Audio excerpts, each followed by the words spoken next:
ጤና ይስጥልን የፈጠነ ሚዲያ ቤተሰቦች እንደምን አላችሁ? ፈጠነ ሚዲያን ላይክ፣ ሼር፣ ሰብስክራይብ እያደረጋችሁ ቤተሰብ ሁኑ። የሰዓቱ መረጃዎች ይዘን ቀርበናል። ተከታተሉን።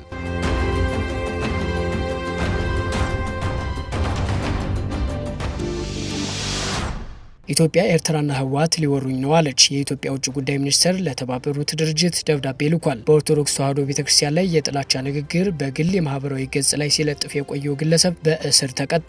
በጎፋ ዞን ከ60 ሚሊዮን ብር በላይ ሊጭበረበር የነበረ የወንጀል ሙከራ መክሸፉ ተገለጸ። ከባድ የጉልበት ብዝበዛ ወንጀል በመጋለጡ 18 ህጻናት ነጻ ወጡ። 18 ህጻናትና ታዳጊዎች ከባድ የጉልበት ብዝበዛ ሲፈጸምባቸው ከነበሩ 2 ተጠርጣሪዎች ጋር በቁጥጥር ስር ውለዋል ተብሏል።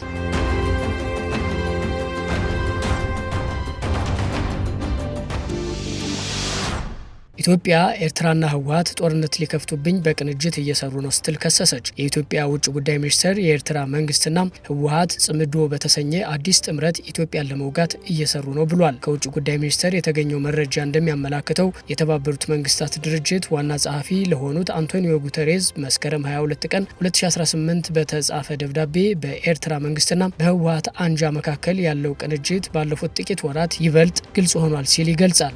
ደብዳቤው ኤርትራን እነዚህ አስከፊ ድርጊቶች ዋነኛ ነዳፊ በማለት የወቀሰ ሲሆን በፋይናንስ ቁሳዊና ፖለቲካዊ ድጋፍ አማካኝነት ግጭቶችን እያካሄደች ነው ተብሏል። የኤርትራ መንግስት በበኩሉ ከዚህ ቀደም የኢትዮጵያ መንግስት ጠባጫሪ ድርጊቶችን እየፈጸመ ነው በማለት ከሶ ነበር። የህወሓት ቡድንም እንዲሁ የኢትዮጵያ መንግስት የፕሪቶሪያን ስምምነት አልተገበረም በማለት ስሞታ አቅርቦ እንደነበር የሚታወስ ነው።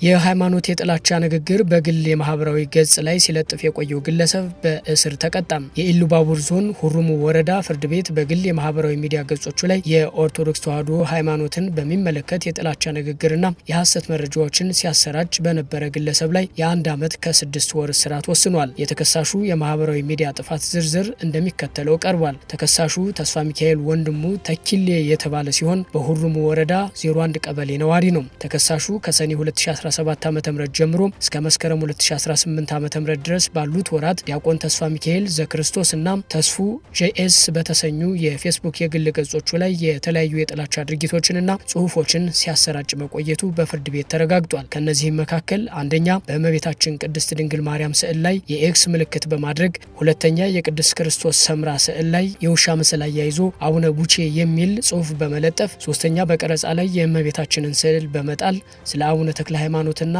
አቡነ አልባቲ ተክሌ የሚሉ ቃላትን በመጠቀም ጽሁፎችን በመጻፍና በመለጠፍ፣ አራተኛ ኦርቶዶክስ ካልታደሰች እጣፈንቷ ሙዚየም መሆን ነው የሚል መልእክት በማሰራጨት፣ አምስተኛ 44ቱን አምላክ አመልካለሁ ራሴን ክርስቲያን እላለሁ የሚል መረጃ በመለጠፍ፣ ስድስተኛ ታቦተ ጽዮን ሽንት ቤት ወይም የሽንት ቤት ፎጣ በሚል አግባብ የሌለው ጽሁፍ በማሰራጨትና በመሳሰሉት መከሰሱ ነው የተነገረው። በወረዳው የጸጥታ አካላት ክትትልና ቁጥጥር ስር የዋለው ተከሳሹም በፖሊስና በአቃቢ ህግ የጋራ ምርመራ ተደርጎበታል። አቃቢ ህግ ያቀረበው ክስም ተከሳሹ ድርጊቱን የፈጸመው በወቅቱ በስራ ላይ በነበረው በ1996 የወጣው የወንጀል ህግ አንቀጽ 32 ቅንፍ 1 ኤ እና አዋጅ ቁጥር 1185 ህዝባር 2012 አንቀጽ 4 እና 7 ቅንፍ 1 ስር የተመለከቱትን የጥላቻ ንግግርና የሐሰተኛ መረጃ ስርጭት መከላከል የሚመለከቱ ድንጋጌዎችን በመተላለፍ መሆኑን አስረድቷል። በዚህም መሰረት በሁሩሙ ወረዳ ፍርድ ቤት በቀረበው ክስ ችሎቱ ተከሳሹ በማህበራዊ ሚዲያ ላይ የተፈጸሙ የጥላቻ ድርጊቶችንና የሃይማኖት ስሞችን ማጥላላት መፈጸሙን ካረጋገጠ በኋላ 1 ዓመት ከ6 ወር ጽኑ እስራት እንዲቀጣ ውሳኔ አሳልፏል። በቅርቡ የእመቤታችን ቅድስት ድንግል ማርያም ስዕል አድኖ የቀደደች ወጣት በቁጥጥር ስር መዋሏ የሚታወቅ ሲሆን የሃይማኖት ጥላቻን ስራቸው ያደረጉ አካላት አስፈላጊው እርምጃ እንዲወሰድባቸው እየተጠየቀ እንደሚገኝ መረጃዎች ያመላክታሉ።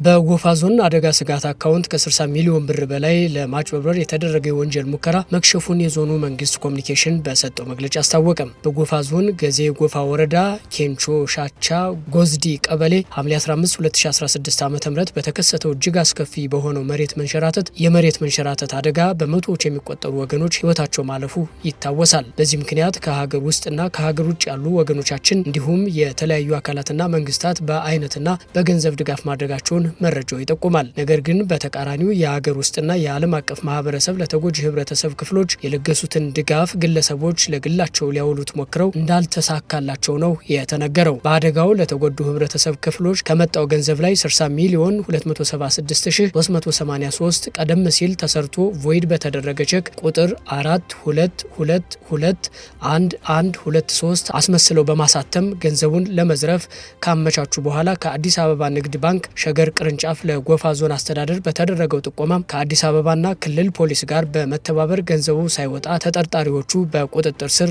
ሊውሉ ችለዋል ተብሏል። ሆኖም ግን በተለያዩ ሚዲያዎች ለህብረተሰቡ ትክክለኛና ተጨባጭ መረጃ ከመስጠት ይልቅ የሚያወዛግብ መረጃ የሚያስተላልፉ ሀሰተኛ ማህበራዊ ሚዲያዎች ከድርጊታቸው እንዲቆጠቡ ተጠይቋል። በደቡብ ኢትዮጵያ ክልል ጎፋ ዞን ገዜ ጎፋ ወረዳ ኬንቾ ሻቻ ጎዝዲ ቀበሌ ሐምሌ 15 ቀን 2016 ዓ.ም በተከሰተው የመሬት መንሸራተት በመቶዎች የሚቆጠሩ ሰዎች ህይወታቸው ማለፉ ይታወሳል። በአደጋው ከቀበሌው የተፈናቀሉ ነዋሪዎችን መልሶ ለማቋቋም በአገር ውስጥና በውጭ የሚገኙ ኢትዮጵያውያንና ድርጅቶች የገንዘብና የቁሳቁስ ድጋፍ ሲያደርጉ መቆየታቸው ይታወቃል።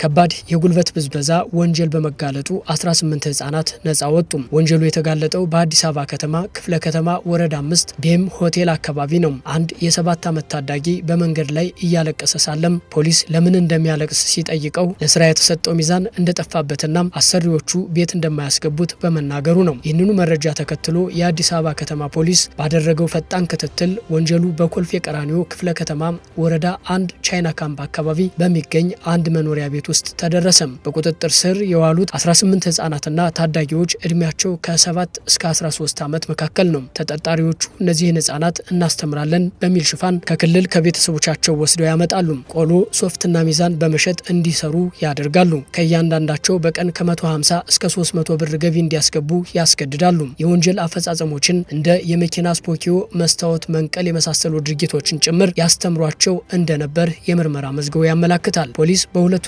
ተጠርጣሪዎች ላይ ተገቢው ምርመራ ከተጠናቀቀ በኋላ በአቃቤ ህግ ክስ እንደተመሰረተባቸው ገልጿል። የአዲስ አበባ ፖሊስ ጠቅላይ መምሪያ በህጻናት ላይ ለእድሜያቸው የማይመጥንና ጤናቸውን፣ እድገታቸውን፣ ማህበራዊና ስነልቦናዊ ደህንነታቸውን የሚጎዳ የጉልበት ብዝበዛ ህግ የሚጠይቅ ወንጀል መሆኑን አሳስቧል። ኢትዮጵያ ውስጥ ከጊዜ ጊዜ እጅግ አሳፋሪ ጭካኔ የተሞላባቸው ወንጀሎች እየተፈጸሙ ማየት ከተጀመረ ሰነባብቷል። ይህም ብዙዎች በሰቀቀን እንዲኖሩ አድርጓል የሚሉ አስተያየቶች ተደጋግመው ይሰማሉ።